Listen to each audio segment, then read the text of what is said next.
Assalamualaikum warahmatullahi wabarakatuh.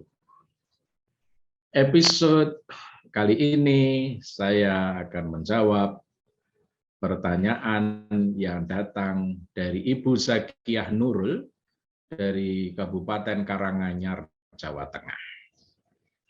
Bagaimana mensikapi orang yang bisa toleran dengan yang berbeda keyakinan, berbeda agama, namun justru intoleran dengan yang berbeda cara pandang, padahal memiliki keyakinan yang sama.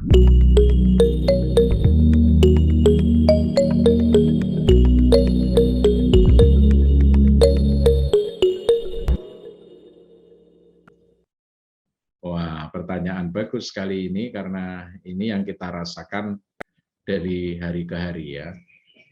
Jadi apa? Nah, catatan umum saya seperti berikut. Itulah sebetulnya yang sedang dirasakan oleh umat Islam di banyak tempat di seluruh dunia. Namun rasanya tidak hanya di saat sekarang ini saja, karena pada zaman dulu, jika kita belajar sejarah, tidak lama pasca kenabian Muhammad Sallallahu Alaihi Wasallam telah muncul kelompok yang saling mengeksklud, yang saling mengeluarkan antar sesama Muslim. Golongan ini dikenal di dalam sejarah dengan sebutan Khawarij. Golongan ini sukanya mengkafir-kafirkan orang Muslim yang lain, orang seagama dan sekeyakinan, yang tidak sepaham dan dengan pandangan dan pendapatnya. Jadi mengkafir-kafirkan itu fenomena lama sebetulnya. Nah, sejak zaman dan generasi selalu ada. Jadi setiap zaman dan setiap generasi selalu ada dan muncul golongan seperti itu. Tidak usah kaget. Al-Quran sendiri telah memberi sinyal bahwa setiap kaum, setiap kelompok, golongan selalu berbangga dengan kelompoknya sendiri dan menomorduakan kelompok lain. Dalam Al-Quran disebut kullu hizbin bima ladaihim farihun. Jadi setiap golongan, organisasi, kelompok, begitu ya, mazhab, mereka merasa bangga dengan kelompoknya sendiri. Meskipun begitu, sikap sosial kultural kita sebaiknya tetap lemah lembut.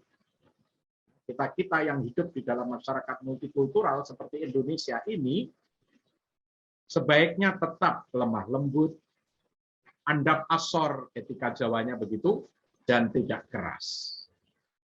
Disebutkan di dalam surat Ali Imran, surat ketiga ayat 159 sebagai berikut. A'udzubillahi minasyaitonirrajim. Bismillahirrahmanirrahim. Fabima rahmatin minallahi lintalahu. Walau kunta faddan ghalidhal qalb lam faddu min hawlik.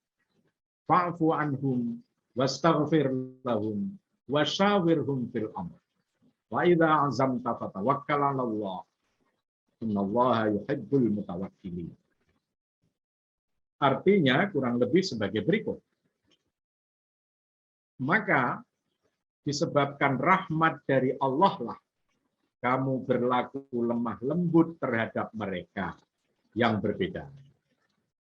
Sekiranya kamu bersikap keras lagi berhati kasar, tentulah mereka menjauhkan diri dari sekeliling. Karena itu maafkanlah mereka, mohonkanlah ampun bagi mereka, dan bermusyawarahlah dengan mereka dalam urusan itu. Urusan apapun. Kemudian apabila kamu telah membulatkan tekad, maka bertawakallah kepada Allah. Sesungguhnya Allah menyukai orang-orang yang bertawakal kepadanya. Pertanyaan Ibu Zakiyah di atas menunjukkan realitas mengapa sebagian manusia beragama, dalam hal ini Islam, tidak atau belum mampu membangun sikap lapang dada, munsyarihus sadr, toleransi yang aktif, apalagi total tolerance, itulah at-tasamuh, terhadap perbedaan di lingkungan internal umat Islam. Sayang sekali. Sayang sekali. Selain itu, pertanyaan di atas juga menunjukkan betapa tingkat keadaban publik, akhlak sosial kultural kita, kesantunan publik di lingkungan internal umat Islam masih belum baik. Belum dapat dijadikan model atau contoh yang baik, uswatun hasanah bagi yang lain. Lalu, bagaimana merespon tuntutan bahwa umat Islam semestinya rukun, damai, tidak saling menghujat antara satu dan yang lain, tidak saling kafir mengkafirkan. Nah ini, problemnya di situ. Tidak ada jawaban yang dapat menyelesaikan dan mengobati masalah ini secara seketika dan spontan. Tidak ada. Ini ada hubungannya dengan kebudayaan, ada hubungannya dengan peradaban, ada hubungannya dengan ilmu pengetahuan dan cara berpikir, the way to think. Tidak cukup diselesaikan hanya dengan cara berkeyakinan atau berkepercayaan atau beragama dengan cara yang sempit. Pendidikan atau at-tarbiyah wa ta'lim, at-tarbiyah wa ta'dim atau education adalah kata kunci yang tidak bisa ditawar-tawar. Kualitas pendidikan harus dicermati, dikritisi, diperbaiki, diupdate dari waktu ke waktu. Pentingnya studi dan pembelajaran humanities atau ilmu-ilmu kemanusiaan kontemporer perlu, bahkan harus menyatu dalam studi keislaman, apalagi ilmu-ilmu agama, ulumuddin. Khususnya bagian kalam, akidah, atau tauhid di dalam salah satu mata pelajaran PAI. Rupanya, piranti atau alat studi agama saja atau ulumuddin saja yang direduksi menjadi hanya kalam, akidah, atau tauhid, atau bahkan bahasa Arab yang diajarkan dengan pendekatan monodisiplin, sekarang ini tidak lagi memadai, tidak lagi cukup memadai. Tidak lagi cukup memadai untuk membekali manusia beragama menghadapi tantangan internal umat beragama maupun tantangan eksternal.